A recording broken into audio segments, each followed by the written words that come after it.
Chairman sir house ఆర్డర్లో ఉంటే ఏదైనా స్టేట్మెంట్ ఇవ్వగలం అధ్యక్ష. ఇంకా క్వశ్చన్ అవరే కంప్లీట్ కాలేదు అధ్యక్ష.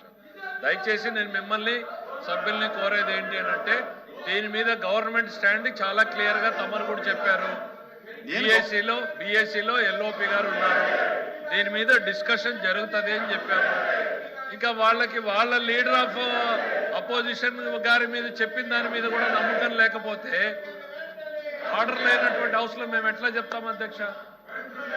ఇవాళ కాకపోతే మండే టేకప్ చేయండి అధ్యక్ష. మాది మండే గవర్నమెంట్ బిజినెస్ ప్రయారిటీది. Monday we will give a statement. వాళ్ళకి ఏమైనా ఈరోజు ప్రాబ్లం ఉందంటే, లేకపోతే ఇవాళ హౌస్ ఆర్డర్లో పెట్టండి, we will give the statement.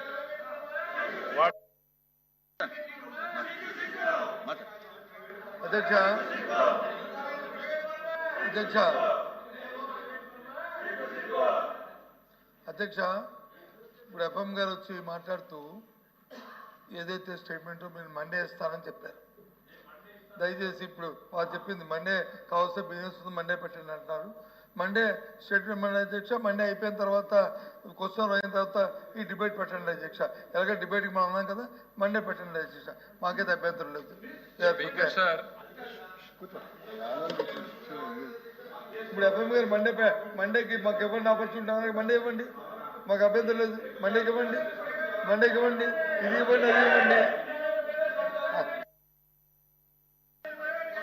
అది కరెక్ట్ కాదు, అది కరెక్ట్ కాదు.